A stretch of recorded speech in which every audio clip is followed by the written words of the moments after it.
आज हम लोगों का टॉपिक एक्यूट एब्डोमेन पेन रहता है। ये इसको कहते हैं तीव्र उदर शूल। इसका परिचय थोड़ा सा बता देते हैं। तीव्र उदर शूल एक अत्यंत कष्टदायक अत्यायिक बीमारी है। इसमें रोगी को तत्काल चिकित्सीय व्यवस्था करनी पड़ती है, अन्यथा रोगी को स्तब्धता इत्यादि उपद्रव हो सकता है। समानतः शूल शब्द से उदर शूल का ही ग्रहण किया जाता है, परंतु शूल को आचार्यों ने 8 प्रकार बताया है। शूल रोग का विस्तृत वर्णन बता रहे हैं कि जिसमें उदर शूल सर्वाधिक महत्वपूर्ण होता है, जिसे उदावत, अनाह, गुल्म, परिणाम शूल, अन्न द्रव शूल, अंतरावरोध, अस्मरी, मूत्रकृच एवं मूत्राघात इत्यादि व्याधियों की विशेष स्थिति में तीव्र उदर शूल उत्पन्न हो सकती है, तीव्र उदर शूल होती है। परिभाषा आचार्य सुश्रुत ने उदर प्रदेश में शंकु कोन चूभने के समान तीव्र वेदना को स्थिति को शूल कहा है। क्या कहें आचार्य सुश्रुत ने? उदर प्रदेश में शंकु चुभने के समान तीव्र वेदना होने को स्थिति को शूल कहें। वस्तुतः यह सामान्य शूल की परिभाषा है, परंतु यहाँ पर तीव्र वेदना शब्द से तीव्र उदर शूल का ग्रहण किया जाता है। सामान्य निदान शूल का क्या बताया गया है कि अपान वायु, मूत्र, वेग एवं पुरुष इत्यादि वेग का धारण करने से क्या होता है कि शूल रोग आमाशय में होता है। अत्यधिक आहार का सेवन करने से, एक्सेस डाइट लेने से, आजीर्ण, अध्यसन, वृद्धा आहार सेवन करने से, जैसे भोजन पर भोजन करने से क्या होता है, आमाशयिक शूल होगा। भोजन से पूर्व जल अथवा द्रव पदार्थ का एक्सेस रूप में ग्रहण करने से, अंकुरित, विकृत, नष्टांकुर हुए धान्य का अधिक सेवन करने से और शुष्क मांस मतलब ड्राई मांस का सेवन करने से होता है। इसका विशेष निदान वस्तुतः व्याधियों के रूप में होते हैं जो तीव्र उदर शूल के लिए सर्वाधिक उत्तरदायी होते हैं। क्या होता है? पहला परिणाम शूल, डूडिनल अल्सर। दूसरा क्या होता है? अंद्रव शूल, गैस्ट्रिक अल्सर। तीसरा है अम्लपित्त, हाइपर एसिडिटी। चौथा है एपेंडिसाइटिस, आंत्रपुच्छ शोथ। पांचवा है क्या है? पेरिटोनाइटिस, उदरवर्ग कला शोथ होता है। और छठा आंत्रशोथ। क्या होता है आंत्रशोथ में? और सातवां का होता है पित्ताशय शोथ, कोलिसिस्टाइटिस। आठवां होता है गर्भाशय शोथ, सल्पेंजाइटिस। नौवां है इंटेस्टाइनल ऑब्स्ट्रक्शन, आंत्रावरोध। और 10वां ट्रॉमा होता है, आघात होता है। इसका संप्राप्ति चक्र क्या है? इसमें दोष प्रकोप एवं दोष दुसमूर्छना उत्पन्न होकर तीव्र उदर शूल होने की संभावना नहीं होती है, परंतु प्रत्येक प्रकार के शूल का मुख्य कारण वायु है, क्योंकि वायु के बारे में बताया गया है कि बस्ती पुरुषाधानम कटिशक्तिनी पादावस्तनी तत्रापि पक्वासो विशेषणी बात स्थानम। पक्वाशय वायु का विशेष स्थान है और पक्वाशय का हम चिकित्सा कर देंगे, शूल रोग खत्म हो जाएगा। क्या करेंगे? तीव्र उदर शूल में भी वायु का प्रकोप आवश्यक होता है। अतः विभिन्न कारणों अथवा निदानार्थक रोगों से वात दोष प्रकोपित होकर संबंध अवयवों में दोष दुसमूर्छना उत्पन्न कर तीव्र उदर शूल की स्थिति को उत्पन्न करता है। क्या करते हैं हम लोग? अत्यधिक आहार ग्रहण करने से, अजीर्ण, अध्यसन, वृद्धासन सेवन करने से, भोजन से पूर्व जल अधिक सेवन करने से, अंकुरित विकृत नष्टा अंकुर धान्य की अति सेवन करने से, शुष्क मांस का अधिक सेवन करने से, अपान वायु मल मूत्र पुरुष के वेग को रोकने से क्या होता है, इस तरह का निदान सेवन करने से वातादि दोष प्रकोपित हो जाते हैं और वातादि दोष प्रकोपित होकर विभिन्न अवयवों में दोष दुष्समूचना उत्पन्न करके संबंधित अंगों में शूल की उत्पत्ति करता है, वेदना की उत्पत्ति करते हैं, दर्द का उत्पत्ति होता है। और वायु का और अधिक तीव्र प्रकोप होकर तीव्र उदर शोर रोग की उत्पत्ति होती है। वायु का और अधिक प्रकोपित होकर तीव्र शूल रोग की उत्पत्ति करता है। Pathogenesis of acute pain abdomen. संप्राप्ति घटक इसका क्या है? संप्राप्ति घटक मुख्यतः बात ही है। दुष्ट क्या है? रस है और संबंधित अव्यय तथा कोष्ठ होता है। अधिष्ठान इसका क्या है? उदर प्रदेश। ठीक है, उदर प्रदेश मतलब बस्ती पुरुषाधानम कटी शक्तिनी पादावस्थी तत्रापि पक्वासो विशेष, पक्वाशय जो है इसका विशेष स्थान उदर प्रदेश में है।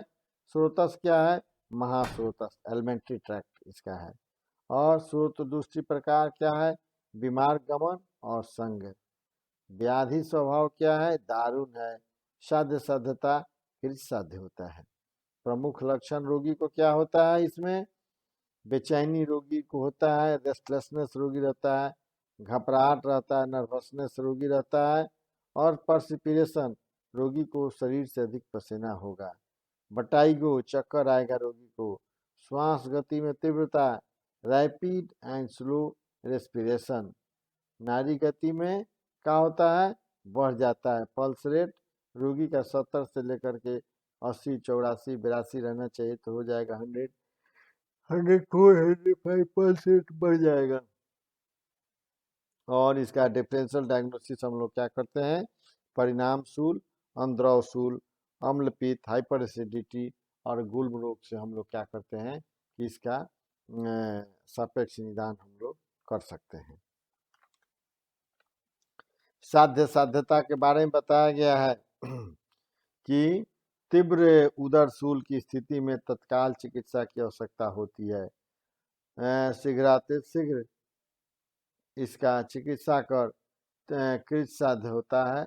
इसका उदर शूल रोग का चिकित्सा करना चाहिए, परंतु तो यह रोगी असाध्य हो जाता है। नहीं चिकित्सा करने पर रोगी असाध्य हो जाता है। क्या होता है? साध्य साध्यता में तीव्र उदर शूल रोगी को क्या करना पड़ता है? इमीडिएट चिकित्सा करनी चाहिए। यह कृत साध्य व्याधि है, परंतु यदि शीघ्र चिकित्सा की जाए तो रोगी ठीक हो जाता है। चिकित्सा सिद्धांत का क्या है कि सबसे पहले निदान परिवर्जन, दूसरे नंबर में शोधन चिकित्सा करते हैं और उसके बाद वमन और विरेचन आदि पंचकर्मों का प्रयोग सहारा लेना पड़ता है। तीसरे नंबर में समन चिकित्सा, युक्ति पूर्वक औषधियों का प्रयोग किया जाता है। चौथे नंबर में पथ्य का पालन कराया जाता है और पांचवें नंबर में योगाभ्यास, प्राकृतिक चिकित्सा, श्वासन, सुखासन, प्राणायाम, उदर और उदर पर मृतिका लेप करना चाहिए, जिससे क्या होता है? उदर शूल खत्म होता है। और मॉडर्न में हम लोग क्या करते हैं?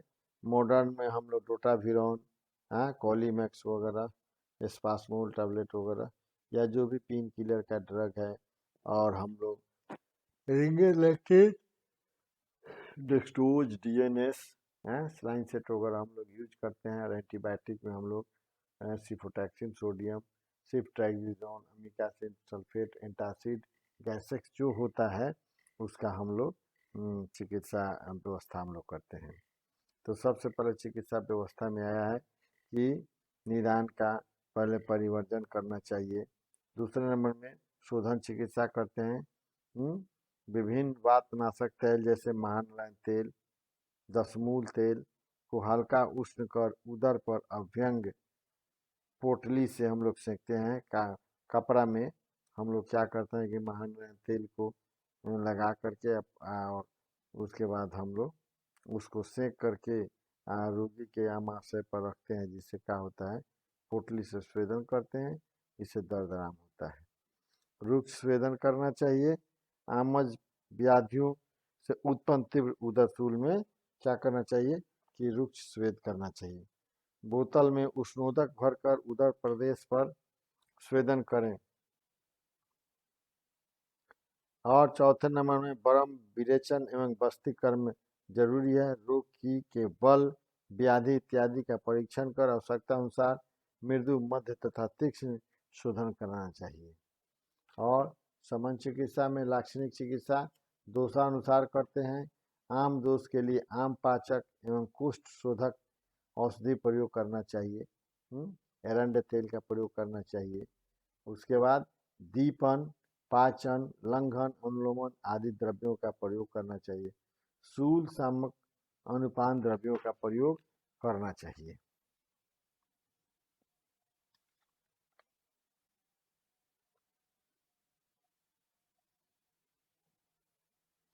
और अनुभूत में क्या है, हींग देना चाहिए। पिपरमिंट, गुड़ की संभावना में गोली मिलाकर प्रयोग रोगी को कराना चाहिए। कृमि चिकित्सा के लिए हम लोग क्या करते हैं, मॉडर्न में एल्बेंडाजोल मेबेंडाजोल का यूज करना चाहिए। तीव्र उदर सूख का कारण यदि कृमि हो तो प्रकृति विघात करने के उपरांत कृमि मुदगर रस, पलाश बीज एवं बुटन चूर्ण इत्यादि का प्रयोग करना चाहिए।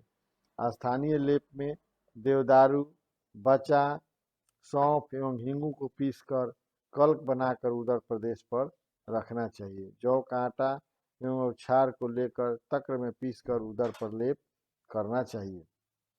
घृत वर्जित हींग को जल में पीसकर नाभि प्रदेश पर लेप करने से कठिन से कठिन शूल रोग का शमन होता है। व्यवस्था पत्र में सबसे पहले लिखेंगे निदान परिवर्जन करना चाहिए। और 2 नंबर में रोगी को क्या करना चाहिए, स्नेहन एवं स्वेदन देना चाहिए। तीसरे नंबर में हम लोग क्या करते हैं, शूल वज्रनी रस आता है या शूल वज्रनी बटी भी आता है। 500 मिलीग्राम रोगी को धात्री लौह 250 मिलीग्राम और नारिकेल लवण 250 मिलीग्राम, ये तीनों को खरल करके एक मात्रा सुबह और एक मात्रा शाम को उष्णोदक सुसुम पानी से पिलाना चाहिए। दूसरे नंबर में हम क्या करते हैं, अभिपतिकर चूर्ण 2 ग्राम और सुतशेखर रस 125 मिलीग्राम तथा महाशंखवटी या शंख भस्म 250 मिलीग्राम और पीतांतक जो आता है 500 मिलीग्राम, इस सब को लेकर खरल करके एक पुड़िया सुबह और एक पुड़िया शाम को मधु के साथ देते हैं। और पथ्य का पालन करते हैं। हरित की चूर्ण रात को सोते समय 3 ग्राम उष्णोदक उष्ण जल के साथ रोगी को देना चाहिए। और इससे हमारा क्या होता है कि तीव्र उदर शूल का जो रोगी रहता है हमारे यहाँ ठीक हो जाता है। और शूल से हम लोग क्या करते हैं, एक्यूट एब्डोमेन पेन का रोगी ठीक हो जाता है। मॉडर्न में हमारे यहाँ आता है एक्यूट पेन एब्डोमेन का रोगी, तो हम लोग क्या करते हैं, इमीडिएट के लिए हम लोग डाइक्लोफेन सोडियम का इंजेक्शन देते हैं, एनाफोटन का देते हैं, एनास्पास का देते हैं। और उसका कॉजेटिक फैक्टर देखते हैं कि क्या है, गैस्ट्राइटिस का पेन है कि एक्यूट पेन एब्डोमेन का है, अपेंडिसाइटिस का है, कोलिसिस्टाइटिस, जिस रूप में डिजीज हो उसका डायग्नोसिस करके उसका चिकित्सा हम लोग करते हैं। और चिकित्सा से हम लोग का रोगी ठीक होता है। और साध्य साध्यता के बारे में हम लोग बता दिए हैं कि निदान परिवर्जन उसका जरूरी है, शोधन चिकित्सा हम लोग करते हैं, पथ्य का पालन करते हैं। और उसके बाद जो लाक्षणिक चिकित्सा है वो लाक्षणिक चिकित्सा देते हैं। ठीक है, इस प्रकार आज हमारा शूल रोग समाप्त हुआ। इसके बाद नेक्स्ट क्लास में क्लास चलेगा। ठीक है।